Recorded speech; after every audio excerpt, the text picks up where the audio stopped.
आज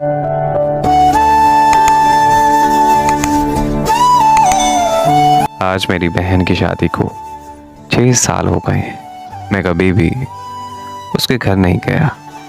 ईद, शब बारात, खुशी गमी कभी भी नहीं। बस अब्बू या अम्मी जाते हैं। मेरी बीवी मुझे एक दिन कहने लगी कि आपकी बहन जब भी आती है उसके बच्चे घर का हाल बिगाड़ कर रख देते हैं, खर्चा डबल हो जाता है। और तुम्हारी माँ हमसे छुप छुपा कर कभी उसको साबुन की पेटी देती है, कभी कपड़े, कभी सर्फ के डिब्बे और कभी कभी तो चावल का थैला भर देती है। अपनी माँ को बोलो कि ये हमारा घर है, कोई खैरात सेंटर नहीं। मुझे अपनी बीवी की बातें सुनकर बहुत गुस्सा आया। मैं बहुत बामुश्किल से अपने घर का खर्च पूरा कर रहा हूँ और मेरी माँ सब कुछ मेरी बहन को दे देती है। मेरी बहन एक दिन हमारे घर आई हुई थी तो उसके बेटे ने हमारे टीवी का रिमोट तोड़ दिया। मैं माँ से गुस्से में कह रहा था कि अम्मी, बहन से बोलो कि यहाँ ईद पर आया करे बस, और ये जो आप साबुन, सर्फ और चावलों का थैला भर कर देती है ना, इसको ज़रा बंद करें।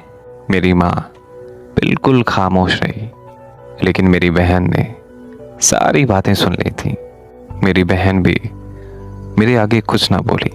4 बज रहे थे, अपने बच्चों को तैयार किया और कहने लगी, भाई मुझे बस स्टॉप तक छोड़ाओ। मैंने झूठे मुंह कहा, रह लेती कुछ दिन, लेकिन वो मुस्कुराई और कहा, नहीं भाई, मेरे बच्चों की छुट्टियां ख़त्म होने वाली हैं।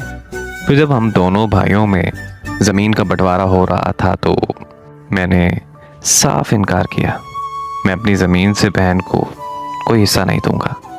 मेरी बहन मेरे सामने बैठी थी, वो खामोश थी लेकिन कुछ ना बोली। मेरी अम्मी ने कहा कि बेटी का भी हक बनता है, लेकिन मैंने गाली देकर कहा, कुछ भी हो जाए मैं बहन को हिस्सा नहीं दूंगा। मेरी बीवी भी मेरी बहन को बहुत बुरा भला कहने लगी, लेकिन वो बेचारी बिल्कुल खामोश थी।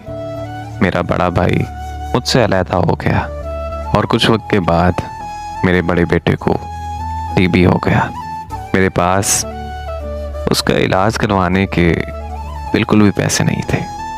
बहुत ही परेशान था मैं और हर बंदे से कर्ज भी ले चुका था, लेकिन मेरी परेशानी टलने का नाम ही नहीं ले रही थी।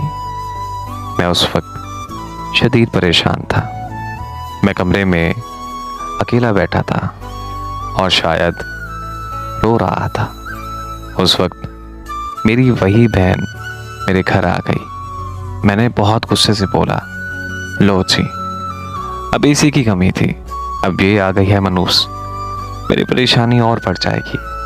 मैंने अपनी बीवी को कहा कि कुछ तैयार करो बहन के लिए। मेरी बीवी मेरे पास आई।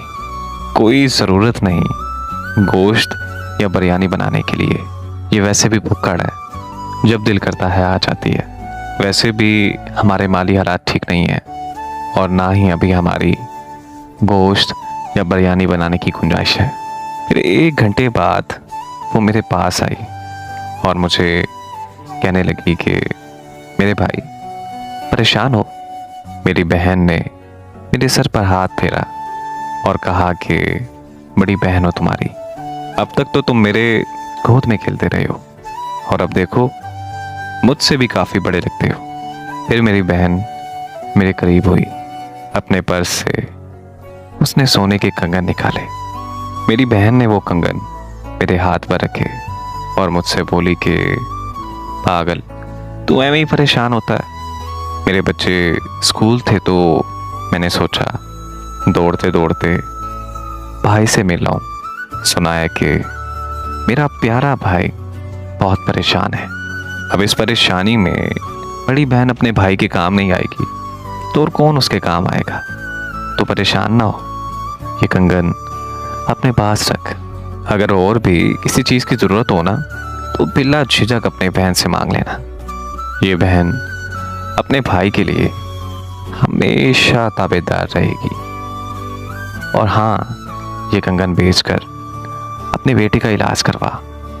अपनी शक्ल तो देख जरा, कैसी हालत बना रखी है। मेरी आंखों से आंसू रुकने का नाम ही नहीं ले रहे थे। मैं खामोश था और अपनी बहन की तरफ मुसलसल देखे जा रहा था। फिर वो आहिस्ता से मेरे पास आई और हल्के से मेरे कान में बोली कि इन कंगन के बारे में किसी को भी मत बताना, तुझे मेरी कसम है। मेरी बहन ने मेरे माथे पर बोसा किया और 1000 रुपये मुझे दिए, जो 150 के नोट थे। शायद उसकी जमा पूंजी थी। वो पैसे मेरी जेब में डालकर बोली कि इन पैसों से बच्चों को गोश्त ला देना, और बार बार तुझे कह रही हूँ कि परेशान ना हुआ कर, अभी तेरी बहन जिंदा है। कोई भी मसला हो तो अपनी बहन के पास आना। वो जल्दी जल्दी अपने घर जाने लगी। मैंने उसके पैरों की तरफ देखा। उसने टूटी हुई जूती पहनी हुई थी, सर पर पुराना सा दुपट्टा ओढ़ा हुआ था। जब भी मेरे घर आती थी तो वही पुराने वाला दुपट्टा ओढ़ कर आती थी। मैं अपनी बहन की इस मोहब्बत में मर गया था। यकीन करो यार, हम भाई बहुत मतलब परस्त होते हैं, और इधर बहनों को देखो, भाइयों का जरा सा भी दुख बर्दाश्त नहीं कर सकती। मैं हाथ में उसके कंगन पकड़े जोर जोर से रो रहा था। उस दिन एक बात समझ में आई। बहनें अपने घर में खुदा जाने कितने हजारों दुख दर्द सह रही होती हैं। मैं उन भाइयों से गुजारिश करता हूँ कि जो अपनी बहनों को पसंद नहीं करते, कुछ लम्हों के लिए अपनी बहनों के पास बैठकर उनका हाल चाल पूछ लिया करें। वो हमेशा अपने भाइयों की तलबकार होती हैं कि उनका भाई उनका सहारा है, उनका मान है। बहनें माँ का दूसरा रूप होती हैं, और इसमें कोई शक नहीं है कि माँ के बाद बहनें ही घर को संभालती हैं। मेरी दुआ है कि अल्लाह पाक हर बहन को सलामत रखे और हर बहन के अच्छे नसीब करे। आमीन।